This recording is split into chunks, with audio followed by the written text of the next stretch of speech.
यापुढे आता आपण वळूया महानंद चित्रपटाकडे. शांता शेळके, बाळासाहेब मंगेशकर आणि आशा भोसले यांच्यामुळे प्रसिद्ध झालेलं गाणं.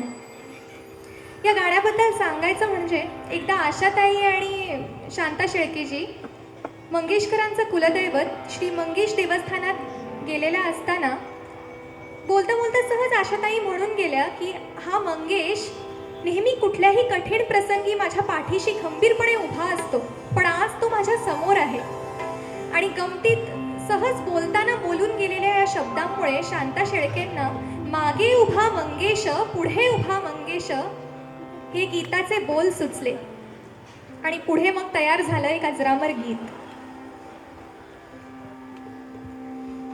त्यानंतर त्यांनी हे गीत लिहिल्यावर शांताबाईंना त्यांचे शब्द फारसे आवडले नव्हते गीताचे, आणि म्हणून त्या नेहमी म्हणायच्या की हे गीत जे अजरामर झालंय ते माझ्या शब्दांमुळे नव्हे तर आशाताईंच्या स्वरांमुळे ते अजरामर झालंय. आता हे असं म्हणणं म्हणजे शांताबाईंचा तो मनाचा मोठेपणाच आहे.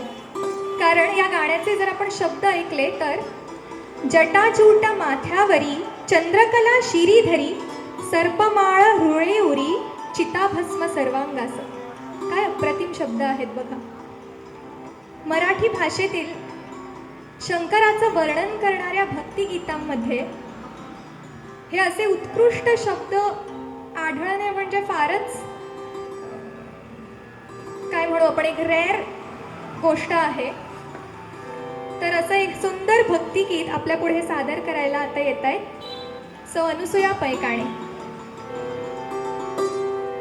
Hello hello